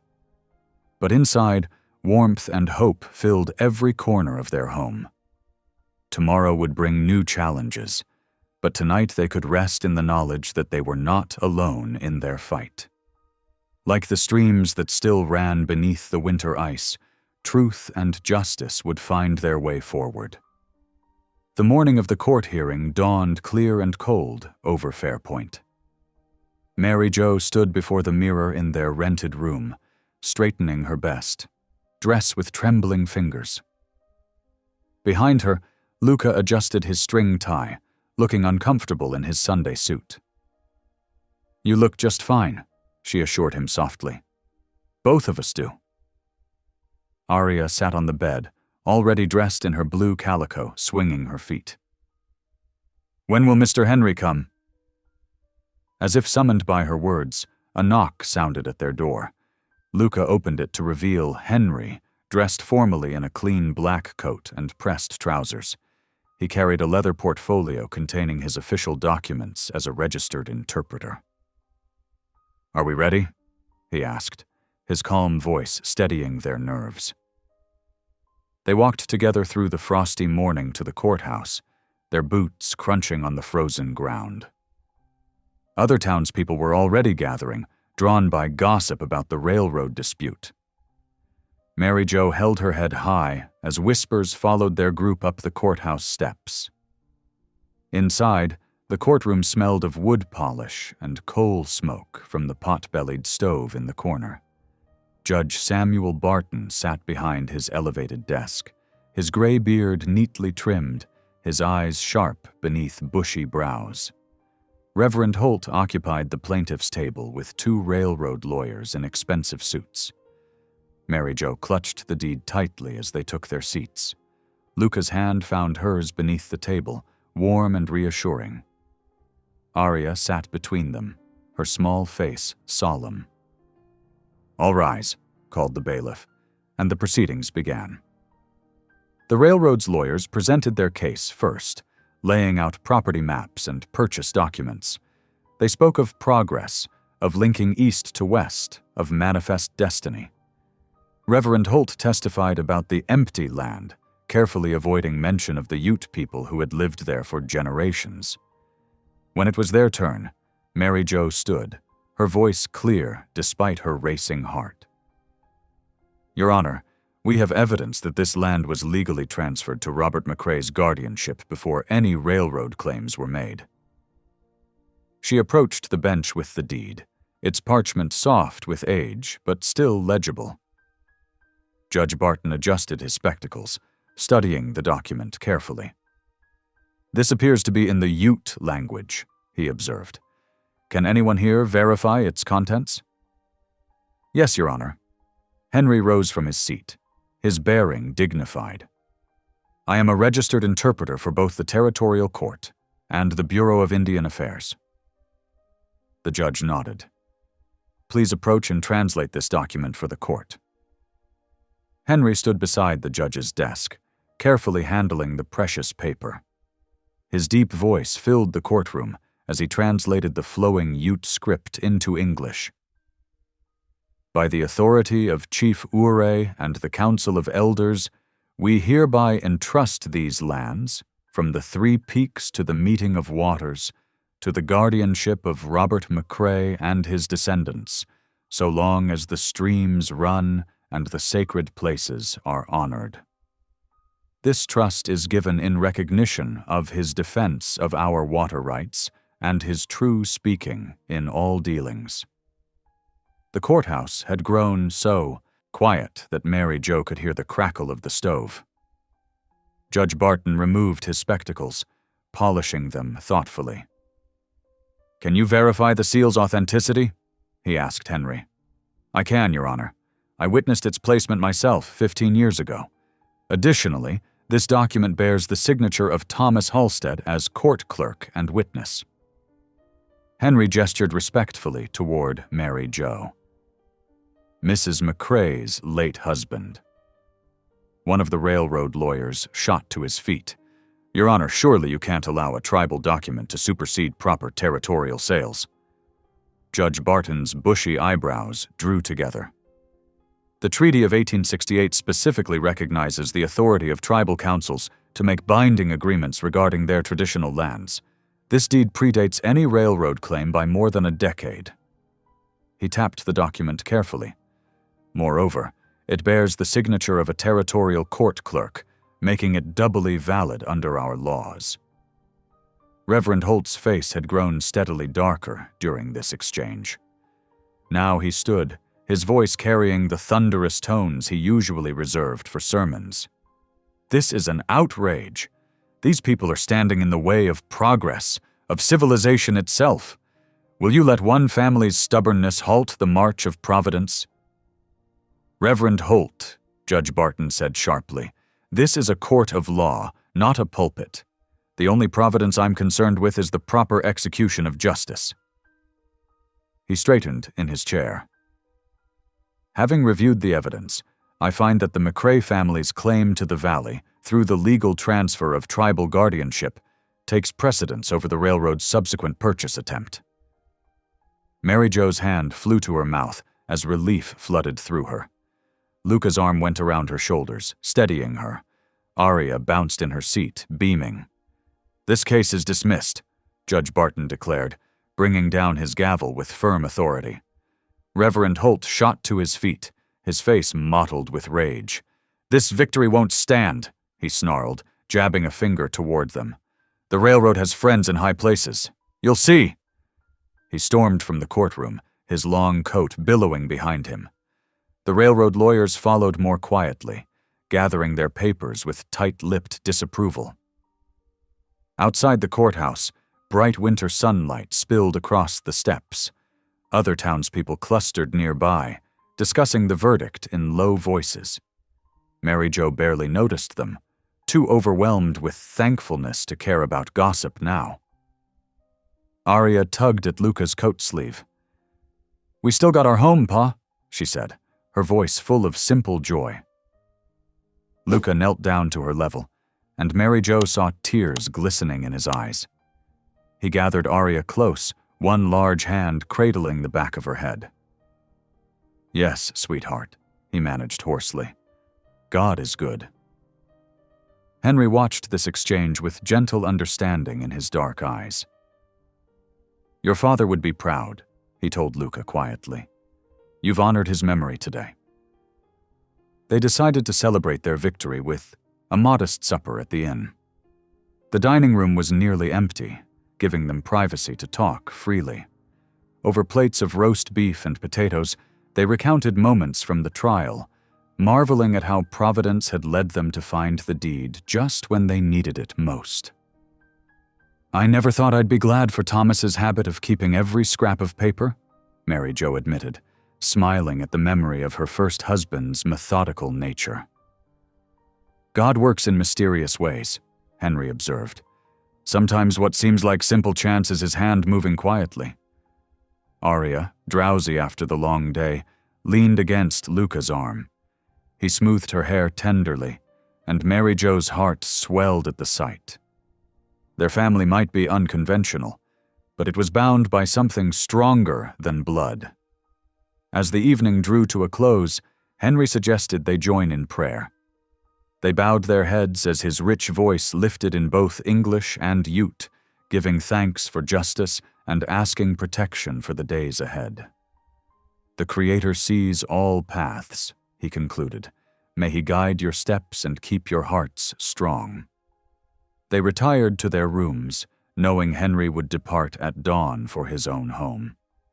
Mary Jo tucked Arya into bed while Luca built up the fire against the winter chill. "Mama," Arya murmured sleepily, "is everything really going to be all right now?" Mary Jo kissed her forehead. "Yes, dear heart. We won fairly, and the law is on our side." But later, as she prepared for bed herself, she couldn't help remembering Reverend Holt's parting threat. She pushed the worry aside, focusing instead on the blessing of the day's victory. Through the window, she could see stars scattered across the velvet sky, as bright and steady as God's promises. Tomorrow they would ride home to their valley, to the cabin that was truly theirs now by law, as well as love. She looked over at Luca, who was reading his Bible by lamplight, his strong profile softened in the golden glow. Whatever challenges lay ahead, they would face them together, their family bound by choice and faith and the tender mercies of a God who had led them to each other through winter storms and human storms alike. Outside, a lone wolf called across the midnight distances, its voice rising pure and wild above the sleeping town. Inside, wrapped in warmth and certainty, they rested in the knowledge that justice had prevailed, at least for this one precious day. The journey home felt different this time. Hope rode with them in the wagon, as bright and clean as the new snow blanketing the mountain peaks. Mary Jo drew the wool shawl tighter around her shoulders, watching Arya's face light up at each familiar landmark they passed. "Look, Mama, there's the crooked pine where Pa showed me how to spot deer tracks." The little girl bounced on the wagon seat between them, her earlier fatigue forgotten in the joy of returning home. Luca smiled, his eyes crinkling at the corners. "Those deer will be glad to see us back. Who else leaves them corn when the snow gets deep?" The mountain air was crisp and sharp, carrying the scent of pine and wood smoke from distant homesteads. Sunlight caught the fresh powder coating every branch and boulder, making the world sparkle like it was dusted with diamond dust. Even the horses seemed to move with lighter steps, their breath streaming out in white clouds as they pulled the wagon steadily upward. They passed the Miller place first, where old Jake was out chopping wood. He paused mid-swing when he spotted them, then lifted his axe in greeting. "Heard tell you gave them railroad fellas what for," he called out. "Good on you, McCrae." Luca touched the brim of his hat. "Much obliged, Jake. The Lord saw fit to help us keep our home." "And right he was to do it." Jake's wife, Sarah, appeared on their cabin porch, wiping her hands on her apron. "You stop by soon, Mary Jo. I've got some dried apples put by, and I reckon little Aria might fancy some apple cake." Aria's eyes lit up. "Can we, Mama? Please?" "We surely will," Mary Jo promised, touched by the warmth of the welcome. It was so different from the suspicious glances they'd endured just weeks ago. As they continued up the mountain road, more neighbors appeared to greet them. The widow Carson waved from her garden. The Thompson boys, out hunting with their father, whooped and fired their rifles in celebration. Even taciturn old Samuel Webb, who rarely spoke to anyone, nodded approvingly as they passed his fence line. "Seems word travels fast up here," Mary Jo observed, feeling a warmth in her chest that had nothing to do with her shawl. "Mountain folk stick together," Luca said quietly. "Once they decide you belong, that is." When they finally crested the last rise and their cabin came into view, Mary Jo felt tears prick at her eyes. The little house looked just as they'd left it, smoke rising straight and true from the chimney where their neighbor had kept the fire going. Fresh snow lay pristine around it, and the late afternoon sun caught the window panes like glory. "Home," Aria sighed happily. "Our real home." Luca helped them down from the wagon, then began seeing to the horses while Mary Jo and Aria went inside to check on things. Everything was just as they'd left it, though the air held a slight chill. Mary Jo busied herself building up the fire while Aria flitted about, touching familiar objects as if greeting old friends. Later, after they'd unpacked and settled in, Luca disappeared outside for a time. When he came back in, snow dusting his broad shoulders, he carried something wrapped in his coat. "What have you got there, Pa?" Aria asked, curious. Luca unwrapped a simple wooden cross he'd carved. "Thought we ought to mark this place proper," he said, almost shy. "Show our gratitude." They bundled up and watched as he mounted the cross above their door. The rough-hewn wood seemed to belong there, as natural as the mountains themselves. Luca stepped back, head bowed. "Thank you, Lord," he said softly, "for home and family and your mighty hand of protection." Mary Jo squeezed his arm, her heart too full for words. Later that evening, she hung the new curtains she'd purchased in town, crisp white muslin with tiny blue flowers. The fabric brightened the whole cabin, making it feel more like the home she'd always dreamed of having. The next morning dawned clear and cold. They rose early, knowing they needed to make the trip back to town for Sunday service. Mary Jo helped Aria into her best dress, the one Luca had bought that day in the mercantile, and pinned her own hair carefully beneath her bonnet. "You look right pretty," Luca said when they emerged, his voice gruff with sincerity. He'd put on his good coat and polished his boots, the Bible tucked carefully under his arm. The wagon wheels creaked over the frozen ground as they made their way down the mountain. Other families were already gathering outside the little white church when they arrived, stamping their feet against the cold and exchanging greetings. Inside, they found seats near the middle, not hiding in the back as they had before. Mary Jo noted that Reverend Holt deliberately avoided looking their way as he prepared for the service, but she refused to let his coldness dim her joy. Other congregation members more than made up for it, stopping by to welcome them back with warm handshakes and gentle touches. The service itself was beautiful, filled with familiar hymns that seemed to take on new meaning. Even Reverend Holt's sermon, though delivered with studied indifference to their presence, couldn't dampen the spirit of worship that filled the simple church. Afterward, as the adults gathered to talk, several children approached Aria shyly. The Thompson twins, Sarah and Rachel, were the first to speak up. "Would you like to play fox and geese with us?" Sarah asked. "Papa cleared a circle in the snow behind the church." Aria looked up at Mary Jo, hope shining in her eyes. "May I, Mama?" "Of course, dear. Just stay where we can see you." The children's laughter soon rang out across the churchyard as they played the old snow game, stamping out trails and chasing each other along the spokes of the wheel they'd marked in the snow. Mary Jo watched them, her heart lifting at the sight of Aria finally having playmates her own age. "She's blooming like a spring flower," Mrs. Thompson observed, coming to stand beside Mary Jo. "You've done well by her, both of you." "The Lord's been good to us," Mary Jo replied simply. They stayed longer than usual after service, letting Aria play while they visited with neighbors.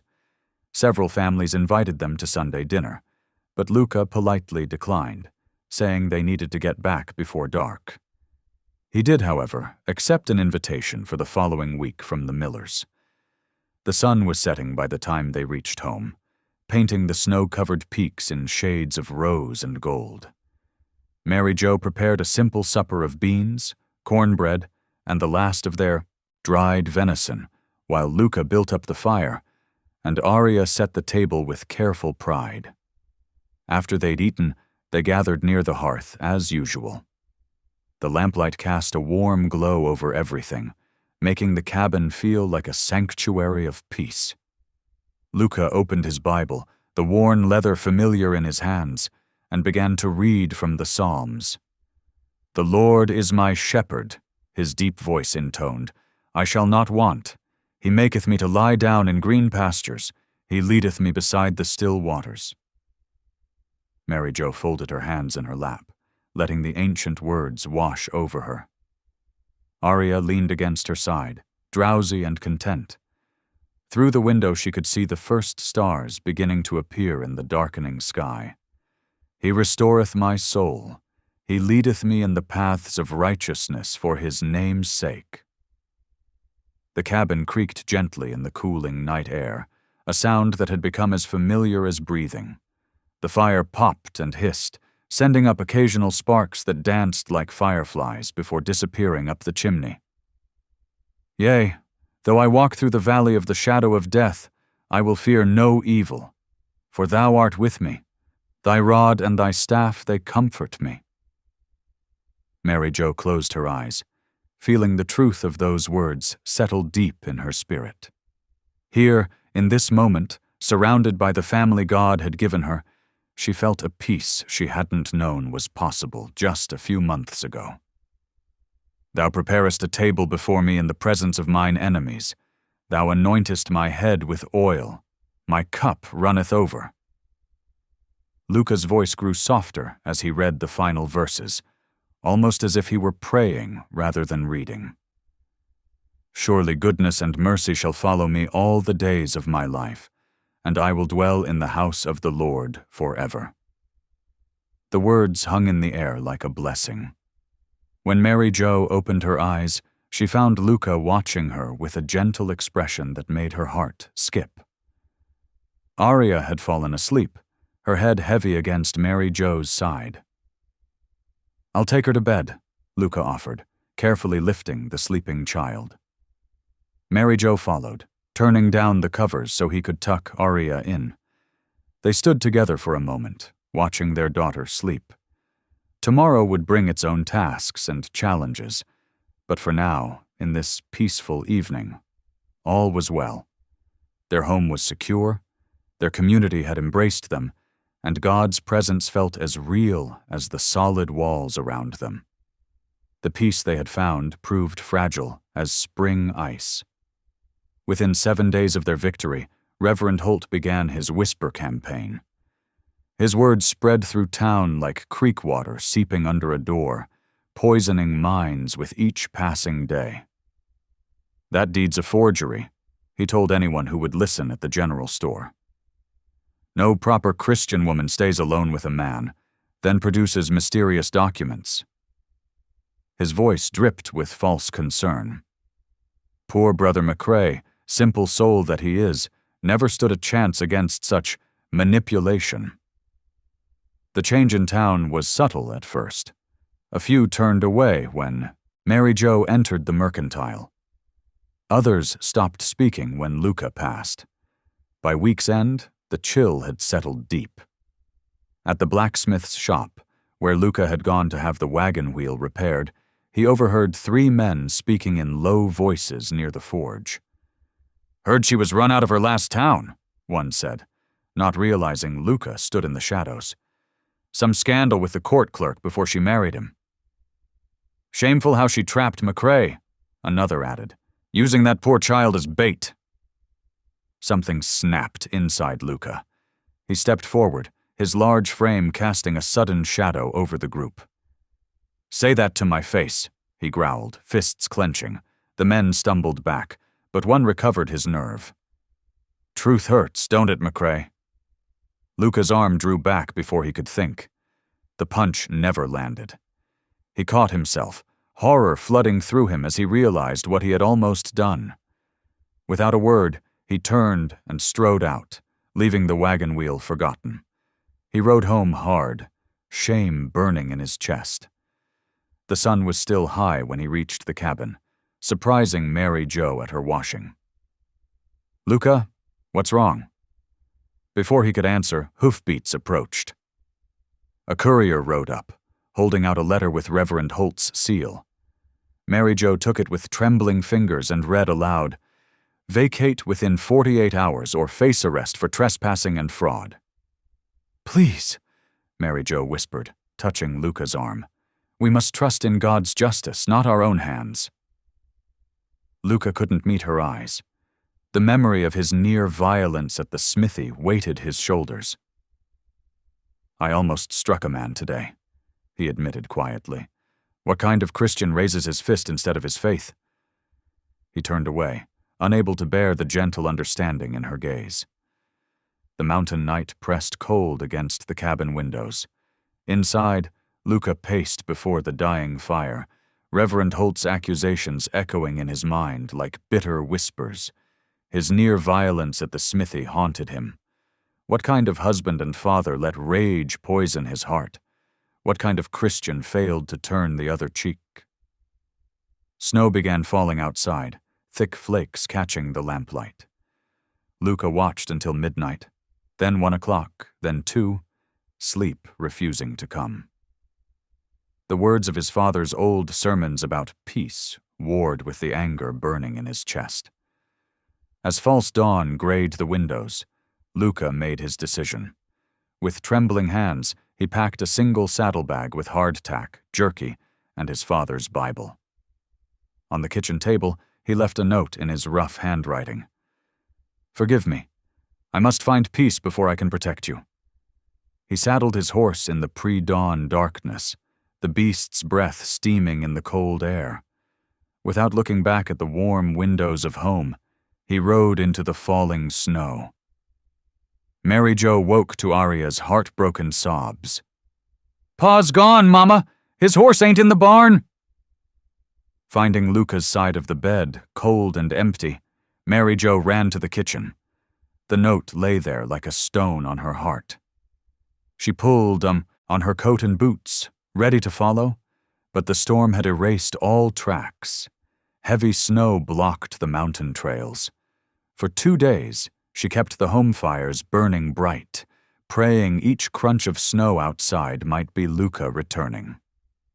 She read scripture aloud with Aria, trying to explain that sometimes good men needed time to wrestle with their hearts, like Jacob with the angel. But on the 3rd night, Aria's occasional cough turned into something worse. The girl's forehead burned against Mary Jo's palm, her small body shivering despite the quilts piled high. "Mama," Aria whispered, her voice raspy. "I don't feel good." Mary Jo tucked another quilt around her daughter, fear clawing at her throat. She placed cool cloths on Arya's forehead and prayed harder than she ever had before. The night stretched endless, marked by Arya's labored breathing and the lonely howl of wind through the mountain pines. "Please, Lord," Mary Jo whispered into the darkness, "don't take her too." Miles away in the heart of the storm, Luca huddled beneath a snow-laden pine. His campfire sputtered weakly against the darkness, offering little warmth. The bedroll beneath him had long since dampened, and his bones ached with cold. But the physical discomfort was nothing compared to the guilt that gnawed at his soul. His father's voice whispered through his memories, clear as summer rain. "Mercy always finds its nest again." The words had been spoken over a dying Ute elder, whom his father had tended despite the town's scorn. Now they echoed in Luca's frozen ears like judgment. "Lord," he prayed aloud, his voice rough from disuse, "show me the path home. I abandoned them, my wife, my child. Pride and anger drove me from your grace." His breath clouded in the frigid air. "Give me a sign, Father, please." As if in answer, the howling wind suddenly stilled. In that moment of perfect silence, something drifted down through his fire's weak light. A hawk feather, its edges gleaming gold and brown against the snow. Luca's hands trembled as he lifted it. Hawks were his father's favorite sermon subject. God's messengers, he'd called them, carrying truth on swift wings. "Thank you, Lord," Luca whispered. He tucked the feather into his shirt, close to his heart, and kicked snow over the dying fire. His horse nickered softly as he mounted, the poor beast trembling with cold. "Home, boy," he murmured, turning the animal's head back toward the cabin. "God willing, we'll make it by dawn." The journey nearly killed them both. Ice formed in his beard and on his horse's mane as they pushed through deepening drifts. Twice they stumbled in hidden hollows, and Luca's fingers grew too numb to grip the reins. He prayed continuously, letting the horse find its own way through the white darkness. The eastern sky was just beginning to pearl with dawn when they crested the final ridge. There below, lamplight still burned in the cabin window, Mary Jo's beacon of faith. His horse took the final steps down the slope as Luca's strength finally failed. He slid from the saddle at the cabin's door, his frozen legs buckling beneath him. As consciousness faded, he heard Mary Jo's scream.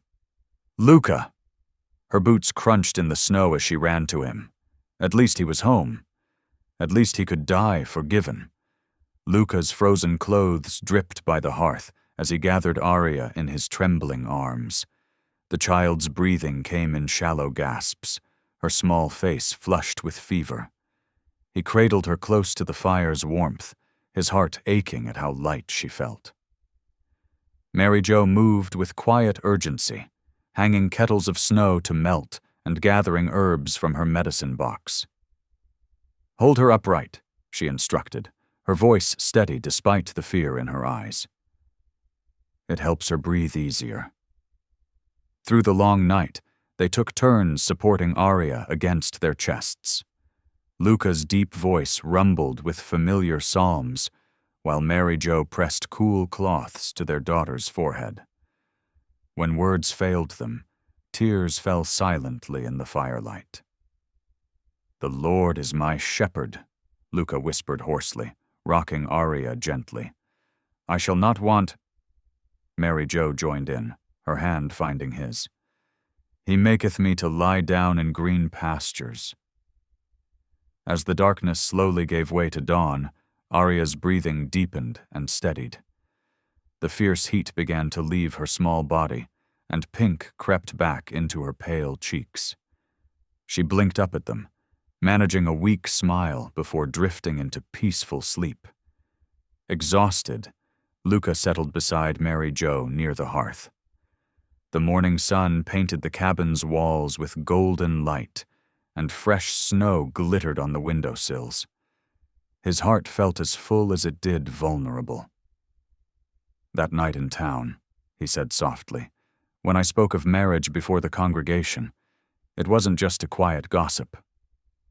He turned to face her, his rough hands gentle as they found hers. "I meant every word, not from loneliness, but from love." His voice grew thick with emotion. "My bed needs you because my life does. You and Aria, you're the answer to prayers I was too afraid to speak." Mary Jo's eyes shimmered with tears as she squeezed his hands. "Then stay," she whispered. "Stay always." In the growing light of sunrise, Luca drew her close. Their kiss was tender and unhurried, a seal upon promises spoken and unspoken. Through the window, the mountains blazed gold against the morning sky, as if heaven itself smiled upon their reunion. Spring painted the valley in soft greens and wildflowers, the last patches of snow melting from the highest peaks. Word spread through Bald Eagle Crossing that the Great Continental Railroad had withdrawn its claim, their lawyers unwilling to challenge the ancient treaty in higher courts. Reverend Holt's final sermon drew only a handful of faithful. Within days, he loaded his belongings into a hired wagon and departed without farewell, leaving only whispered rumors and regret in his wake. The church stood empty for just one Sunday before Henry arrived with a young Ute, minister he had mentored. The new preacher spoke of bridges between peoples, his gentle wisdom drawing both settlers and tribal families to worship together. On a bright May morning, the town gathered to witness Luca and Mary Jo renew their vows. This time, there were no whispers, only joy. Aria darted down the church aisle scattering purple and yellow wildflowers, her face glowing with health and happiness. Even the most hardened gossips dabbed tears when Luca's voice broke with emotion, declaring his love before God and neighbors. Their cabin became a welcome stop for travelers and friends alike. Mary Jo's cooking and Luca's quiet strength drew people as surely as the lamplight in their windows.